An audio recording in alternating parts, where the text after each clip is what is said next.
Science کی روشنی میں روزہ کس طرح فائدہ مند ہے، آئیے جانتے ہیں۔ روزہ صرف ایک روحانی عبادت ہی نہیں بلکہ سائنسی تحقیقات کے مطابق جسمانی صحت کے لیے بھی بیحد مفید ہے۔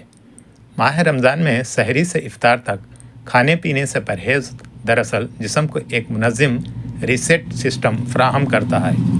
آئیے دیکھتے ہیں کہ سائنس اس بارے میں کیا کہتی ہے۔ جسم کا ڈیٹاکس سسٹم فعال ہوتا ہے۔ سائنس کے مطابق جب ہم کچھ گھنٹوں تک نہیں کھاتے تو جسم توانائی کے لیے جمع شدہ چکنائی استعمال کرنا شروع کر دیتا ہے۔ اس عمل کو آٹوفیجی کہتے ہیں، جس میں جسم خراب خلیات کو صاف کر کے نئے خلیات بناتا ہے۔ تحقیقات سے معلوم ہوا ہے کہ وقفے وقفے سے فاقہ یا فاسٹنگ خلیاتی صحت بہتر بناتا ہے، وزن میں کمی اور میٹابولزم کی بہتری۔ روزہ رکھنے سے اضافی کیلوریز جلتی ہیں، جسم چربی کو بطور ایندھن استعمال کرتا ہے، میٹابولزم متوازن ہوتا ہے۔ اگر افطار میں اعتدال رکھا جائے تو رمضان وزن کو کم کرنے کا بہترین موقع ہو سکتا ہے۔ شوگر اور انسولین کنٹرول کرتا ہے۔ سائنس کے مطابق مطالعات کے روزہ انسولین کے حساسیت بہتر بناتا ہے، بلڈ پریشر لیول کو متوازن کرتا ہے، ٹائپ 2 ذیابیطس کے خطرات کو کم کرنے میں مددگار ہو سکتا ہے۔ لیکن شوگر کے مریض ڈاکٹر سے مشورہ ضرور کریں۔ دل کی صحت میں بہتری، روزہ کولیسٹرول کو کم کرنے میں مدد دے سکتا ہے، بلڈ پریشر کو کنٹرول کر سکتا ہے، سوزش انفلیشن کو کم کرتا ہے۔ یہ تمام عوامی دل کی بیماریوں کے خطرات کو کم کرتے ہیں۔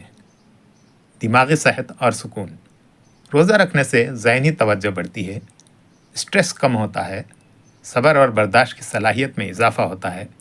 کچھ تحقیقات کے مطابق فاسٹنگ دماغی خلیات کی کارکردگی کو بہتر بناتی ہیں۔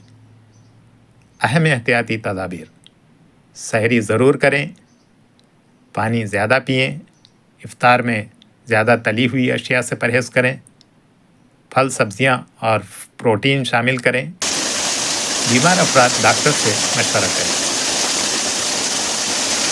سائنس اس بات کی تصدیق کرتی ہے کہ اعتدال اور متوازن غذا کے ساتھ رکھا گیا روزہ جسم کے لیے فائدہ مند ہوتا ہے۔ رمضان ہمیں نہ صرف روحانی پاکیزگی دیتا ہے بلکہ جسمانی صحت کا بھی تحفظ کرتا ہے۔ اگرچہ کہ سحر اور افطار میں کون سی بھی حلال غذا استعمال کی جا سکتی ہے، اس کی کوئی قید نہیں ہے، لیکن اعتدال کے ساتھ متوازن غذا کا استعمال روزے کو زیادہ پائیدار بناتا ہے اور زیادہ دنوں تک روزہ رکھا جا سکتا ہے۔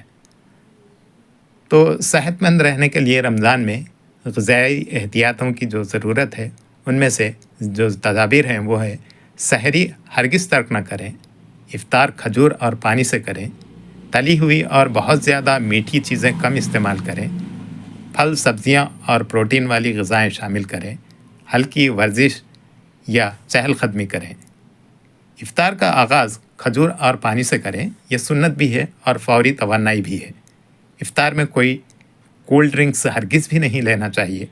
افطار میں بہت زیادہ ٹھنڈا پانی یا شربت استعمال نہ کریں، اس سے نظام ہضم خراب ہو سکتا ہے اور بھوک ختم ہو جائے گی۔ بعض لوگ افطار میں بیک وقت بہت زیادہ پانی پی لیتے ہیں، ایسا نہیں کرنا چاہیے، بلکہ پانی تھوڑا تھوڑا کر کے پئیں اور پیٹ میں کھانے کے لیے جگہ رکھیں۔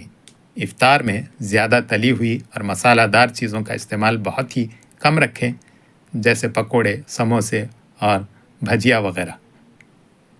یہ کھائیں لیکن اعتدال کے ساتھ، زیادہ تر پھلوں کا استعمال کریں۔ فروٹ چاٹ بنا کر کھائیں، چنے یا دال کو ابال کر کھائیں، ہلکی روٹی اور سبزی کھائیں۔ افطار کے ساتھ ہی رات کا کھانا نہ کھائیں، بلکہ افطار کے بعد نماز پڑھنے کے بعد تھوڑا سا وقفہ دیں، پھر رات کا کھانا کھائیں۔ کھانا اعتدال کے ساتھ کھائیں۔ روزے اگر اعتدال اور سنت کے مطابق رکھے جائیں تو وہ واقعی رمضان میں صحت کے ضامن بن سکتے ہیں۔ یہ جسم کو صفائی، نظم و ضبط اور توازن فراہم کرتے ہیں، جبکہ روح کو سکون اور قرب الہی عطا کرتے ہیں۔